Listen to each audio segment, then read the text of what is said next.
Prends une pomme de terre de ta récolte de l'an dernier. Tiens-la dans la main. Dans ta main, pas dans ta tête. Regarde-la vraiment. Elle est petite, non? Ou abîmée? Ou les deux à la fois? Et tu as dépensé combien cette année pour qu'elle soit comme ça? Tu connais ce sentiment. Tu as tout fait correctement. Tu as acheté les engrais au magasin au printemps. Tu as suivi les instructions sur le sac. Tu as fertilisé. Tu as traité. Tu as surveillé. Et au moment de la récolte, le même résultat décevant que l'année d'avant. Des pommes de terre petites, des plants qui ont fatigué en août, et une facture de 150, 200 € que tu regardes sans comprendre pourquoi ça ne fonctionne toujours pas. Ce n'est pas toi le problème, et ce n'est pas ta terre. Il y a quelque chose qu'on te cache depuis 60 ans. Pas par accident, délibérément. Parce que si tu le savais, tu n'achèterais plus rien dans les rayons engrais pour tes pommes de terre. Plus de fongicides contre le mildiou, plus de stimulateurs de croissance, plus d'engrais de fond à l'automne. Tout ça disparaîtrait de ta liste de courses en une seule saison. Et je vais te le dire aujourd'hui, jusqu'à la fin, sans te vendre quoi que ce soit.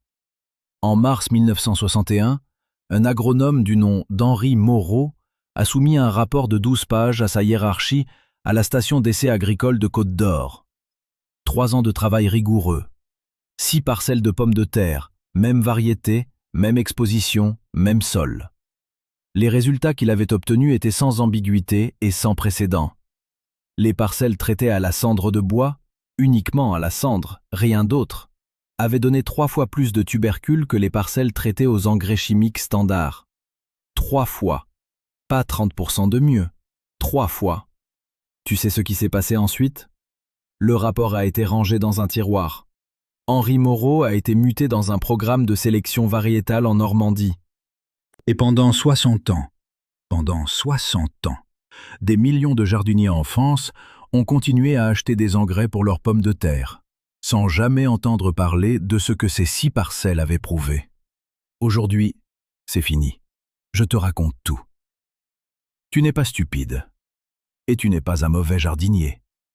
Je veux que tu l'entendes vraiment, pas comme une formule de politesse, mais comme un fait. Depuis les années 1960, le message est simple et répété partout sans exception. Les pommes de terre ont besoin d'engrais azotés, phosphatés et potassiques sous forme de granulés. Tu vas en jardinerie, tu vois les sacs avec les chiffres, tu prends celui qu'on te conseille, tu lis les dosages au dos et tu fais confiance. Parce que c'est ce que font les gens raisonnables. Parce que c'est ce qu'on t'a enseigné depuis toujours. Mais qui a rédigé ces recommandations? Qui finance les guides pratiques distribués dans les rayons des grandes surfaces de jardinage? Qui sponsorise les conférences agricoles où des agronomes en costume parlent devant des cultivateurs? Tu vois où je veux en venir, non? L'industrie des engrais chimiques n'est pas ton ennemi au sens dramatique du terme. Ce sont des entreprises qui vendent des produits. Et pour vendre des produits, il faut que les clients croient que ces produits sont indispensables. Pas utiles, indispensables. Sans alternative, sans substitut. C'est aussi simple et aussi banal que ça. Pas de réunion secrète dans une arrière-salle. Juste de l'économie de base, exercée avec régularité sur des décennies. Et toi, tu as payé cette économie-là, saison après saison, sans jamais comprendre pourquoi tes pommes de terre ne ressemblaient jamais à celles du voisin qui, lui, ne semble dépenser presque rien et ramasse des récoltes qui te rendent perplexe. Est-ce que tu as ce voisin? Celui dont tu n'expliques pas les résultats? Aujourd'hui, ça change. Parce que je vais t'expliquer ce que le voisin sait, ou ce que sa grand-mère lui a transmis, et que personne d'autre ne t'a dit. Je vais te montrer quelque chose dans les prochaines minutes. Une erreur que fait exactement 9 jardiniers sur 10 avec leurs pommes de terre, au moment précis où ils pensent faire ce qu'il faut. Une erreur invisible, silencieuse, qui ressemble à de la bonne pratique. Et c'est exactement pour cette raison que personne ne la corrige jamais, parce qu'elle ne ressemble pas à une erreur. Voilà ce qui se passe si tu ne la corriges pas cette saison. En juillet, tes plants sont verts, les feuilles sont larges, les tiges semblent solides. Tu te dis, cette année ça marche vraiment. Et puis en août, les premières feuilles commencent à jaunir au bord. Tu appliques un fongicide, 20 € le flacon. Ça ralentit. Mais à la récolte de septembre, quand tu sors les tubercules, ils sont petits, creux par endroits. Certains ont des taches sombres que tu n'arrives pas à expliquer. Et tu refais le calcul de la saison, et tu te retrouves encore une fois à avoir dépensé pour soigner ce que tu n'aurais jamais eu à soigner. Reste jusqu'à la fin de ce que je vais te dire. Là, et seulement là, tu comprendras pourquoi. Faisons les comptes ensemble, pas pour te faire honte, pour te montrer exactement ce qu'on te prend chaque année et te permettre de mettre un chiffre dessus. Engrais de printemps pour un potager de 40 mètres carrés en pommes de terre. Environ 50 € pour le sac. C'est le premier achat, le premier de la saison, celui qui semble le plus logique. L'azote fait verdir et pousser vite, mais l'azote seul fragilise la plante en profondeur. Elle pousse fort en surface et ses défenses naturelles s'effondrent comme un athlète qui s'est surentraîné sans récupérer. La plante est belle à voir et vulnérable à l'intérieur. Ce n'est pas un engrais, c'est une béquille payante qui prépare la maladie suivante. Fongicide contre le mildiou en juillet, entre 25 et 40 € le flacon selon la marque. Et le mildiou arrive exactement quand la plante est fragilisée par un excès d'azote et des racines qui n'ont jamais eu besoin de chercher leurs nutriments en profondeur. Ce n'est pas une coïncidence. C'est une conséquence directe et prévisible. Et tu paies pour traiter cette conséquence sans jamais remonter à la cause qui est dans le sac d'engrais du printemps. Engrais de fond en automne pour préparer la terre à la saison suivante. Encore 30 € minimum. Tu remets de l'azote et du phosphore synthétique dans un sol qui n'a pas eu l'occasion de développer ses propres bactéries bénéfiques pendant la saison. Tu perpétues la dépendance d'une année sur l'autre, comme si tu remettais des piles dans une lampe de poche, alors que tu pourrais brancher sur le secteur. Stimulateur de croissance en juin, parce que les plants semblaient ternes et mous. Encore 20 €. Tu essaies de compenser avec une injection ce que la plante aurait fait toute seule si elle avait pu développer ses racines correctement dès le départ. Fais la somme. Entre 120 et 160 € sur une saison pour un potager familial. Chaque année. Année après année. Depuis combien d'années tu jardines ainsi? Et maintenant, le chemin alternatif. Un seau de cendre de bois. 0 € si tu as une cheminée. 5 € si tu en demandes à un voisin qui chauffe au bois. Une seule application au bon moment, c'est tout. Pas de deuxième achat, pas de fongicide en juillet, pas d'engrais en automne. Le même résultat. Henri Moreau l'a mesuré, 3 fois multiplié. Tu as compté combien de saisons tu vis comme ça? Et maintenant, la vraie question. Celle qui devrait te mettre hors de toi. Si cette information existe, si elle a été prouvée scientifiquement en 1961, pourquoi personne ne te l'a jamais dite? Ni l'agronome de la jardinerie, ni les magazines spécialisés, ni les émissions de jardinage à la télévision, ni les guides du jardinier vendus en librairie. Personne, en 60 ans. La réponse existe, et elle va t'énerver. Henri Moreau avait 42 ans en 1961, agronome à la station d'essai agricole de Côte-d'Or, une institution financée en partie par l'État, en partie par des syndicats agricoles régionaux. Ce n'était pas un homme de bureau. Il avait grandi dans une ferme près de Nuits-Saint-Georges. Il connaissait la terre avec ses mains avant de la connaître avec ses diplômes et ses instruments de mesure. L'idée des cendres ne venait pas de lui. Elle venait de sa mère.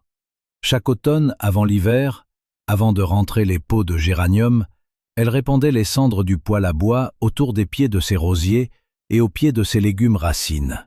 « C'est ce que faisait ta grand-mère », elle lui disait. Henri Moreau avait gardé ça en mémoire pendant des années, sans y penser vraiment. Et en 1958, il a décidé d'en faire un essai scientifique rigoureux, avec des protocoles, des témoins, des mesures systématiques. Tu vois ce que je veux dire? Ce n'était pas une découverte de laboratoire abstraite. C'était la sagesse d'une paysanne de Côte-d'Or, transformée en protocole scientifique par son fils devenu agronome. Le savoir populaire qui remontait à la surface en habit de chiffres. 3 ans d'essai, de 1958 à 1961. 6 parcelles de pommes de terre de la même variété. Une binche, la plus courante de l'époque. Sur la même parcelle retournée, avec la même exposition solaire. 2 parcelles avec l'engrais chimique standard recommandé par le ministère de l'Agriculture. 2 parcelles avec de la cendre de bois de chêne, environ 180 grammes par plant, incorporée dans les 10 premiers centimètres du sol au moment de la plantation. 2 parcelles sans rien, témoin pur pour avoir une référence absolue. Est-ce que tu imagines le soin qu'il a mis dans ce travail? Le résultat, en 1961, était sans ambiguïté. Les parcelles à la cendre avaient produit en moyenne 38 kg de tubercules par mètre carré. Les parcelles aux engrais chimiques, 13 kg. Les parcelles témoins sans rien, 11 kg. Des pommes de terre plus grosses, moins touchées par le mildiou. Des plants qui tenaient en bonne santé jusqu'en octobre. Les photos des parcelles, mois par mois, étaient jointes au rapport. Les pesées à la balance, relevées tous les 10 jours, étaient consignées en annexe. Henri Moreau a rédigé ces 12 pages avec soin. Il les a soumises à sa hiérarchie en mars 1961. La réponse est venue 3 semaines plus tard. Une convocation dans le bureau du directeur de la station. « Est-ce que tu sens ce qui va arriver ?» Le directeur ne l'a pas félicité. Il lui a demandé de revoir sa méthodologie. Le rapport contenait des biais statistiques non contrôlés. Les résultats n'étaient pas reproductibles à grande échelle dans les conditions d'une exploitation moderne. Et puis, la phrase qu'Henri Moreau a notée 40 ans plus tard dans ses carnets personnels, mot pour mot, parce qu'il ne l'avait pas oublié. On m'a dit que publier ces résultats causerait du tort aux filières agricoles partenaires de la station. Les filières agricoles partenaires. Tu comprends maintenant qui finançait une partie de cette station de recherche publique? Le rapport a été archivé. Henri Moreau a été muté à une station de recherche en Normandie, affecté à un programme de sélection variétale sur les pommes de table. Un travail respectable, loin de ses essais sur les cendres. Ces 6 parcelles en Côte d'Or ont été retournées et replantées avec d'autres cultures la saison suivante. Et les 31 pages de données brutes, les cahiers de mesure, les photographies, les relevés de la balance, il les a emportés chez lui dans une boîte en métal. Il les a gardés dans le fond d'une armoire pendant 41 ans. En 2002, une chercheuse de l'Institut national de la recherche agronomique qui travaillait sur un projet de collecte des archives personnelles des anciens agronomes à la retraite a retrouvé Henri Moreau par hasard, à Beaune. Il avait 83 ans. Quand elle lui a montré la photocopie de son propre rapport, qu'elle avait déniché dans les archives mortes de la station, il a tenu les pages dans ses mains un long moment sans rien dire. Et puis il a dit « J'avais raison. 41 ans plus tard, j'avais raison. » Il a dit ça doucement, sans colère, comme quelqu'un qui avait depuis longtemps fait la paix avec ce qu'il ne pouvait pas changer. Il est décédé l'année suivante, à 84 ans. Si tu penses que c'est injuste, ce qu'on a fait à cet homme, ce qu'on a fait à son travail, mets un pouce en l'air. Pas pour moi, pour Henri Moreau, qui avait raison en 1961 et qui a dû attendre 41 ans pour s'entendre dire. Et pour toi, qui a payé pendant des années pour ne pas savoir ce que ces 6 parcelles avaient prouvé. Mais voilà ce que je dois encore te dire, parce qu'Henri Moreau n'est pas un cas isolé. Depuis le début des années 1950, dans les stations d'essais agricoles de toute l'Europe occidentale, un même phénomène s'est produit en silence. Ce n'était pas une décision centralisée, pas une conspiration organisée avec des documents signés, une pression diffuse, constante, exercée par les mêmes intérêts économiques sur des dizaines d'institutions différentes, dans des dizaines de pays différents. Tu comprends comment ça fonctionne dans la durée? Les rapports d'essai sur les méthodes biologiques traditionnelles, cendre, compost de bois, décoction végétale, ont été classés systématiquement non prioritaires pour les publications officielles. Pas supprimés physiquement, juste oubliés, non financés pour les essais complémentaires qui auraient permis de les valider et de les diffuser. Ils ont dormi dans des boîtes en métal, dans des armoires, chez des hommes comme Henri Moreau. Les manuels de formation agricole ont été mis à jour dans les années 1960 pour présenter les engrais chimiques comme le standard technique incontournable de l'agriculture moderne.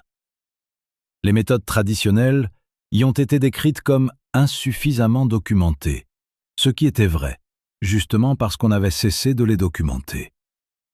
En 1995, une équipe de chercheurs de l'université de Wageningen, aux Pays-Bas, a mené une étude indépendante sur l'effet des cendres de bois sur les cultures de tubercules.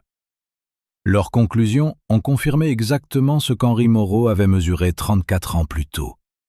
Une augmentation du rendement en tubercules de 140 à 280% selon la composition du sol, avec une résistance significativement améliorée aux maladies fongiques.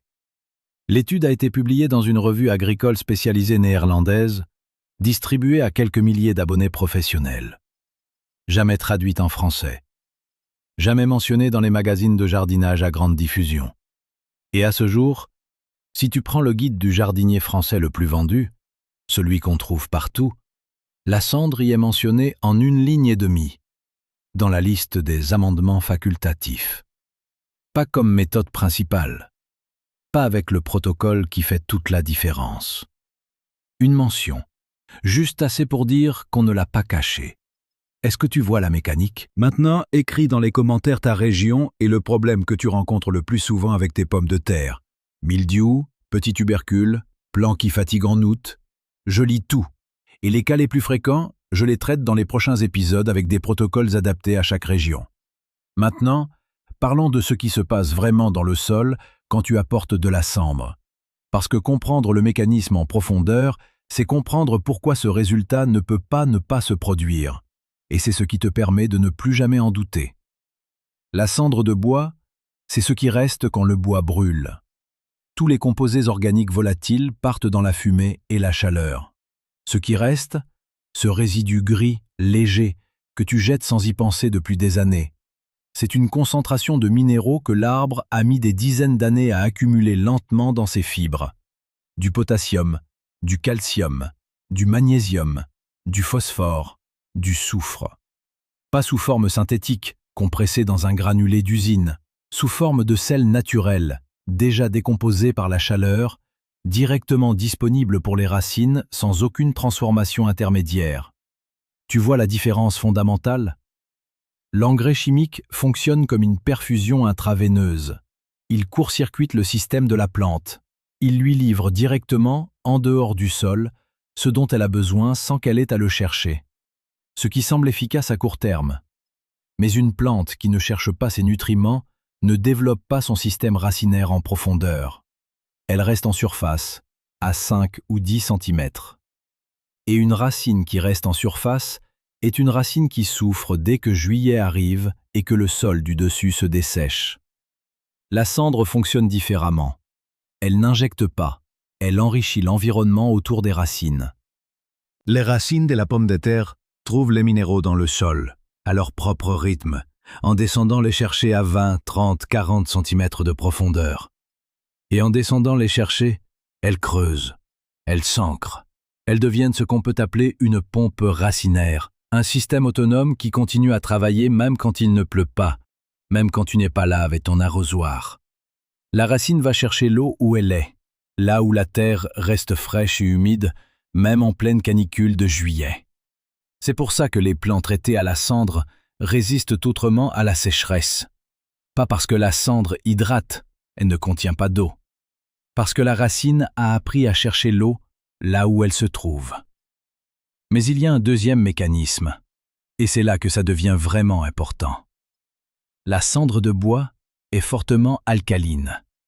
Quand tu l'incorpores dans les premiers 10 cm du sol au moment de la plantation, tu modifies les conditions chimiques de l'environnement immédiat des racines.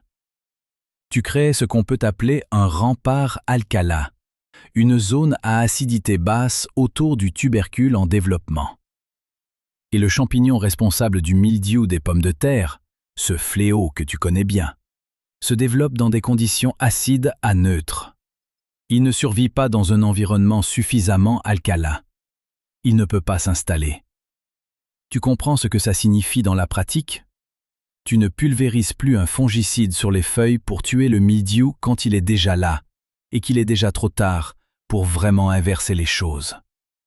Tu modifies les conditions du sol pour que le champignon ne puisse pas s'installer dès le départ. Tu ne soignes pas la maladie, tu la rends impossible. C'est une différence de logique complète. Et il y a un troisième mécanisme, le plus discret, celui dont personne ne parle jamais dans les guides. Le potassium naturel de la cendre active directement la formation et le grossissement des tubercules. La pomme de terre est un organe de réserve. C'est sa fonction biologique première.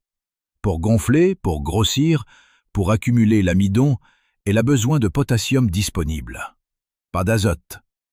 L'azote fait grossir les feuilles et les tiges. Pas de phosphore. Le phosphore aide les racines à démarrer. C'est le potassium qui fait grossir les pommes de terre elles-mêmes. Et le potassium de la cendre de bois. Parce qu'il est déjà sous forme d'oxyde naturel, sans additifs, sans agents complexants industriels, est absorbé par les racines 3 à 4 fois plus rapidement que le potassium des engrais synthétiques. Henri Moreau l'avait noté dans ses carnets. L'étude néerlandaise de 1995 l'a confirmé avec des mesures précises. Tu le savais, ça? Il y a de bonnes chances que non. Parce qu'il n'y avait aucun intérêt commercial à ce que tu le saches. Ce n'est pas une exception française. Dans les années 1920 aux États-Unis, avant la grande catastrophe agricole qui a transformé des millions d'hectares en déserts de poussière, les fermiers du Midwest avaient une pratique simple et systématique pour leurs champs de pommes de terre. Ils brûlaient les résidus de maïs de l'automne précédent directement dans les sillons destinés aux pommes de terre du printemps. La cendre se mêlait à la terre froide, et au moment de la plantation, les pommes de terre poussaient dans ce mélange de terre et de minéraux naturels. Et les rendements de ces exploitations étaient régulièrement les meilleurs de la région. Quand la catastrophe agricole a frappé dans les années 1930 et a balayé des décennies de pratiques paysannes, le retour de l'agriculture sur ces terres ravagées s'est fait avec la chimie de synthèse. L'azote industriel, la grande révolution de l'après-guerre. Et les vieux fermiers, qui se souvenaient de brûler leurs résidus dans les sillons, on les a appelés arriérés. On leur a dit que la science avait trouvé mieux. La science avait trouvé plus cher. Pas nécessairement mieux. 9 jardiniers sur 10 font cette erreur. Et si tu t'es reconnu quelque part dans ce que j'ai décrit jusqu'ici, il y a de bonnes chances que tu la fasses toi aussi, sans le savoir, sans même imaginer que c'est une erreur, parce qu'elle ressemble exactement à de la bonne pratique. L'erreur, c'est d'apporter la cendre au mauvais moment, ou en trop grande quantité d'un coup, sans comprendre comment elle modifie le sol. Voilà comment ça se passe généralement. Tu entends parler des cendres. Tu décides d'essayer cette saison. Tu prends le seau qui s'est rempli pendant l'hiver devant ta cheminée. Il est plein, tant mieux. Tu en verses une bonne couche épaisse sur tout le potager à l'automne ou juste avant de planter au printemps, en pensant que plus on en met, plus ça va marcher. Et au printemps, tes pommes de terre germent normalement, mais les plants semblent lents. Les feuilles sont légèrement recroquevillées, les tiges moins vigoureuses que ce que tu espérais. Tu te dis alors, la cendre, ça ne fonctionne pas pour moi. Ce n'est pas la cendre qui n'a pas fonctionné, c'est la dose et le moment qui étaient faux. La cendre en excès crée une alcalinité trop forte, au-delà d'un certain seuil, certains micronutriments dont la pomme de terre a besoin, le manganèse, le bore, le zinc, deviennent physiquement impossibles à absorber par les racines même s'ils sont présents dans le sol. La plante est dans un buffet magnifique avec une vitrine fermée à clé. Elle voit les ressources, elle ne peut pas les atteindre. Et elle montre exactement les symptômes que tu as observés. Est-ce que tu vois maintenant pourquoi la dose précise change tout? Voilà le protocole qu'Henri Moreau a développé sur ses parcelles de Côte d'Or et que les essais néerlandais ont confirmé 34 ans plus tard. 5 points, pas plus. Premier point, la quantité. 150 à 200 grammes de cendre par plant de pommes de terre. Ce sont 2 petites poignées bien serrées dans la main. Pas un seau entier par mètre carré. 2 petites poignées par trou de plantation. C'est tout ce qu'il faut. Deuxième point, le moment. Pas à l'automne. Pas 2 semaines avant la plantation en attendant. Au moment exact de la plantation, tu ouvres ton sillon ou ton trou, tu poses ta semence de pommes de terre, tu verses les 2 poignées de cendre directement dans le fond du trou contre le tubercule. Tu mélanges légèrement avec la terre du fond et tu refermes normalement. La cendre est exactement là où la première racine va naître. Elle ne sera pas lessivée par les pluies de l'hiver, ni dispersée par le gel du printemps. Est-ce que tu vois pourquoi le moment précis change tout? Troisième point, la régularité, pas l'intensité. Une seule application au moment de la plantation, c'est suffisant pour toute la saison. Pas de deuxième apport en cours de croissance en pensant que les plants pourraient en bénéficier. L'excès est aussi problématique que le manque. Une fois, au bon moment, à la bonne dose, et les 3 mécanismes se mettent en route tout seuls. Quatrième point, le type de bois. La cendre de bois dur est à préférer. Chêne, hêtre, frêne, charme. Ces essences accumulent plus de potassium et de calcium que les bois tendres pendant leur croissance. La cendre de résineux, pin, épicéa, sapin, contient des résines partiellement carbonisées qui peuvent être légèrement défavorables aux racines fines en forte dose. Si tu n'as que du résineux disponible, utilise-en moitié moins que les doses indiquées. Cinquième point, celui que presque personne ne mentionne jamais, et qui pourtant change la réussite de l'essai. La cendre doit être froide et parfaitement sèche avant utilisation. La cendre encore chaude dans un sol humide provoque une réaction qui libère des composés capables de brûler les radicelles les plus fines au moment où elles sont les plus vulnérables, dans les premiers jours après la plantation. Toujours laisser refroidir complètement dans le poêle ou la cheminée, et stocker dans un seau couvert entre la récolte des cendres et le moment de la plantation. Tu as ces 5 points?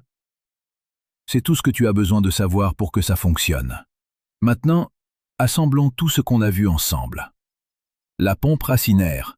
Des racines profondes qui se forment parce que la plante a été placée dans un environnement qui lui demande de chercher ses nutriments, pas de les recevoir en surface. La plante ne dépend plus de ton arrosoir 2 fois par semaine. Elle travaille seule, en profondeur, là où l'eau reste même en juillet. Le rempart alcalin. Une zone de sol modifiée autour des racines qui rend la propagation du mildiou biologiquement impossible dans les premiers centimètres, sans fongicide, sans pulvérisation, 120 € le flacon. Une condition de sol créée au moment de la plantation, c'est tout. Le moteur à potassium. Des tubercules qui gonflent plus vite et plus gros parce que le potassium naturel de la cendre est directement assimilable, sans intermédiaire synthétique. 2 petites poignées par trou. Résultat mesuré, répété, confirmé. Quand ces 3 mécanismes fonctionnent ensemble, tu n'achètes plus d'engrais de printemps. Tu n'achètes plus de fongicides contre le mildiou en juillet. Tu n'achètes plus de stimulateurs de croissance en juin. Entre 120 et 150 € disparaissent de ta liste de dépenses chaque saison. Et à la place, un seau de cendre qui ne t'a rien coûté, sorti de ta cheminée ou demandé à un voisin qui chauffe au bois. Et maintenant, j'ai une question pour toi, une seule. Cette année, pour tes pommes de terre, tu choisis quoi?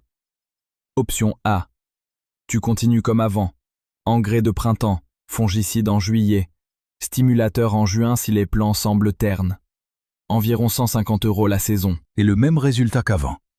Des pommes de terre correctes, jamais vraiment ce que tu espérais, et la même frustration à la récolte. Option B. Tu testes le protocole d'Henri Moreau. 2 petites poignées de cendres froides et sèches dans le fond de chaque trou de plantation, au bon moment, avec les bonnes cendres. 0 € supplémentaire. Une saison pour vérifier si 60 ans de données ont raison. Écris dans les commentaires A ou B. Et dis-moi pourquoi tu choisis ça. Pas pour moi, pour toi. Quand tu formules ta décision à voix haute, tu l'entends différemment. Et souvent, tu découvres ce que tu savais déjà depuis longtemps. Il se passe quelque chose sous la terre à chaque instant depuis que tu as planté. Quelque chose d'invisible, de silencieux, que tu ne verras jamais directement, mais qui décide de tout ce que tu ramasseras en septembre. Une racine qui cherche, qui descend dans le noir, qui travaille sans que tu la regardes, sans que tu l'aides, sans que tu la surveilles. Elle sait ce qu'elle doit faire. Elle l'a toujours su. Depuis bien avant que les sacs d'engrais synthétiques existent. Depuis bien avant que quelqu'un décide en 1961 qu'Henri Moreau avait tort d'avoir raison. Quand tu mets de la cendre dans ce trou de plantation, tu ne fertilises pas au sens industriel du terme. Tu prépares le terrain pour que quelque chose fasse son travail naturel, le travail qu'il a toujours su faire et qu'on lui a retiré en 60 ans de perfusion payante. Ce n'est pas de la magie, ce n'est pas de la nostalgie. C'est de la biologie simple que quelqu'un a rangée dans un tiroir en 1961 parce que c'était gratuit et que le gratuit ne se vend pas. La racine se souvient. Donne-lui une raison de descendre.